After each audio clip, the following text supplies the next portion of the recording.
Diciamo che tra le mie competenze entrambe le questioni. Tra l'altro ho avuto modo in questo periodo di vedere anche quanto il sistema dell'enogastronomia sia molto legato ovviamente alle questioni turistiche, al di là degli aspetti ovviamente sportivi, culturali e quant'altro.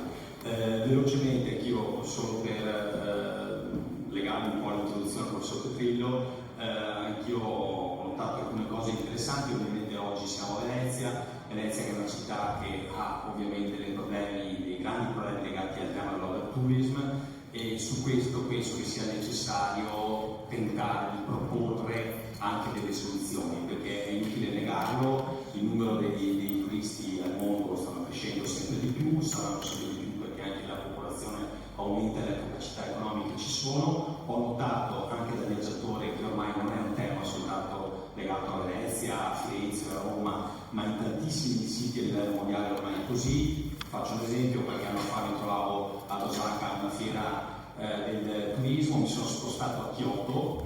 Kyoto è diventata una località assolutamente artificiale completamente. Quando sono stato a Bangkok, stessa identica cosa. È un tema ormai che è mondiale, quindi è una discussione quella sulla qualità del turismo che vogliamo avere. La figura del content creator, che è anche qui presente, è fondamentale. Io però penso che prima di pubblicizzare un luogo dobbiamo già sapere qual è il nostro modello gestionale nella gestione dei flussi turistici. Questo è fondamentale, perché altrimenti rischiamo, e lo vedo anche, chiudo, sulla produzione come facciamo utilizzando anche la cinematografia, quindi i film, le serie TV, fondamentali, però notiamo subito l'esplosione di turismo che abbiamo in luoghi che spesso non sono attrezzati per ricevere questo turismo. Quindi una maggior gestione del flusso turistico tramite le DMO, grazie alle OTA a livello internazionale che vanno gestite a priori, ormai